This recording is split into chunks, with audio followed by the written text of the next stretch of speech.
إن الحمد لله نحمده ونستعينه ونستغفره ونؤمن به ونتوكل عليه ونعوذ بالله من شرور أنفسنا ومن سيئات أعمالنا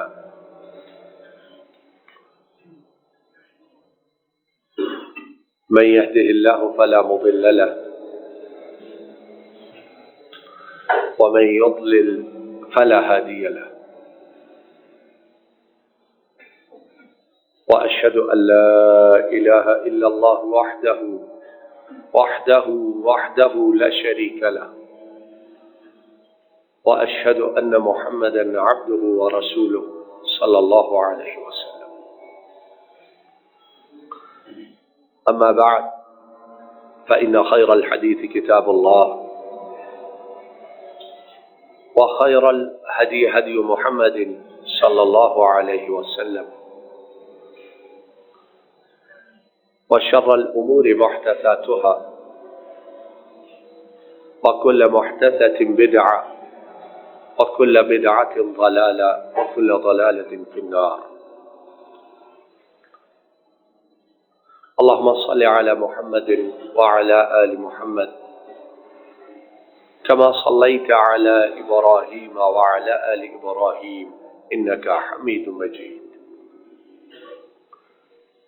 اللهم بارك على محمد وعلى آل محمد كما باركت على إبراهيم وعلى آل إبراهيم إنك حميد مجيد.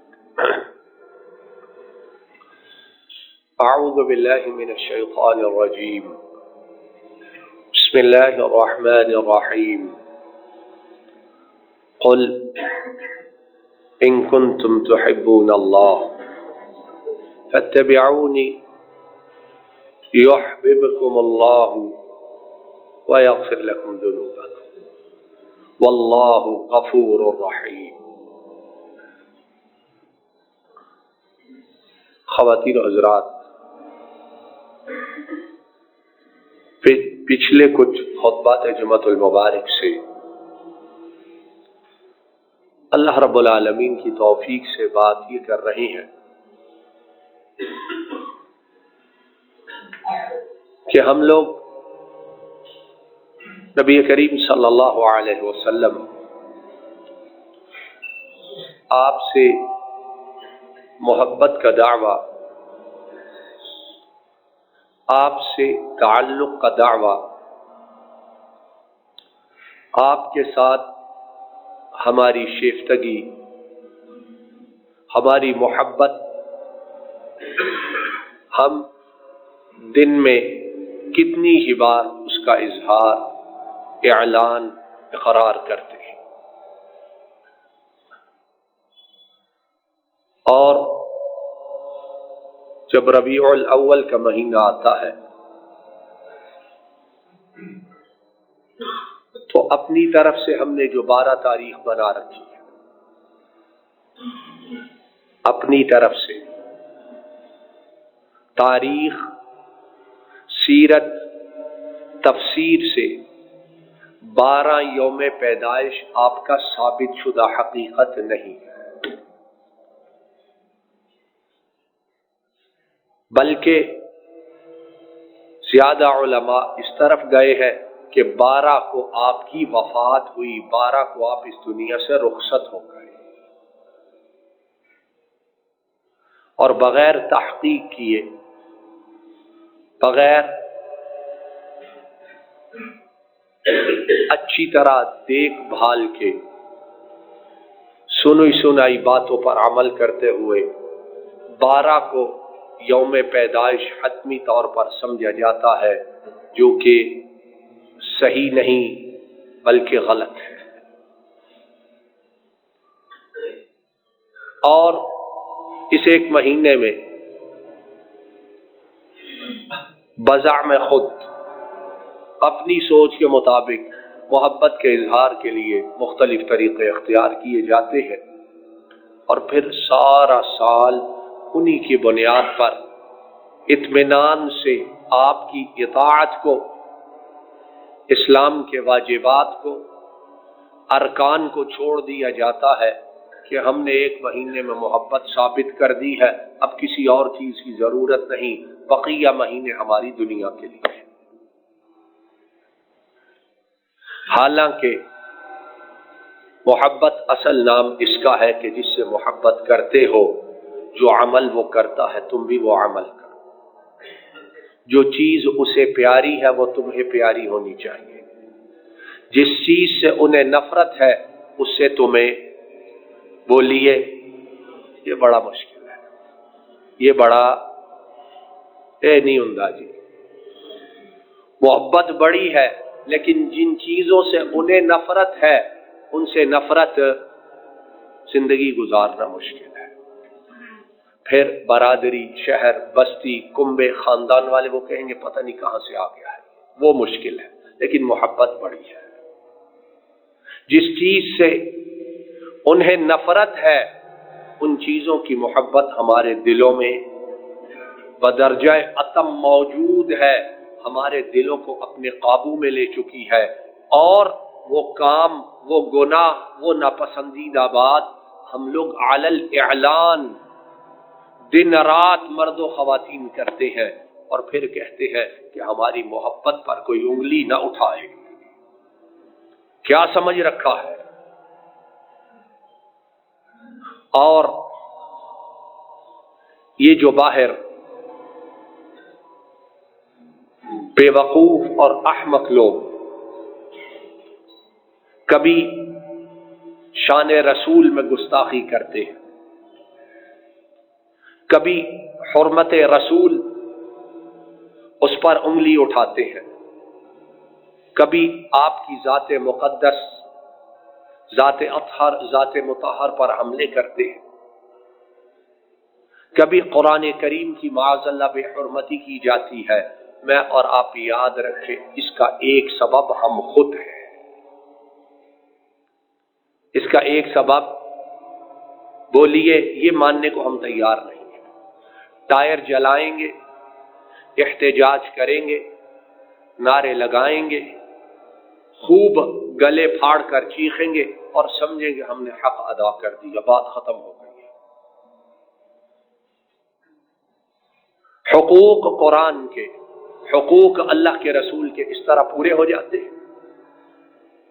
میں اور آپ اگر صحیح معنوں میں رسول اللہ کے تابعدار ہوں، ان کے فرما بردار ہوں، ہمارا جسم، ہمارا عمل، ہماری سیرت، ہماری صورت، ہماری زندگی، ہمارا معاش، ہمارا لباس، ہماری اجتماعیت، اگر وہ آپ کی سنت اور طریقے کے مطابق ہو، یقین کرو دنیا میں کوئی شان رسول میں گستاخی کی جرت نہیں کر سکتا۔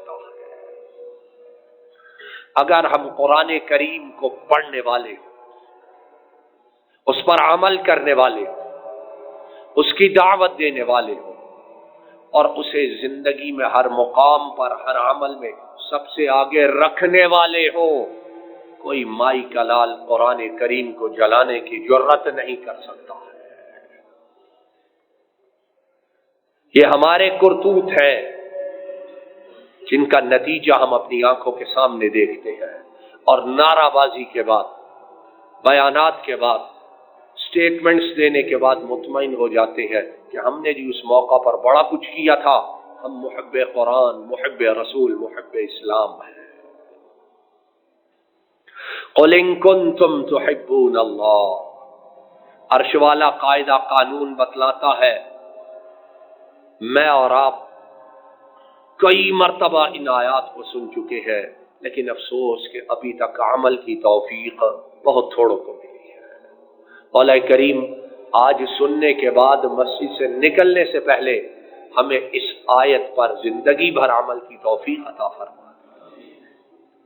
فرمایا اگر اللہ سے محبت کرتے ہو تو کیا کرو؟ کیا کرو؟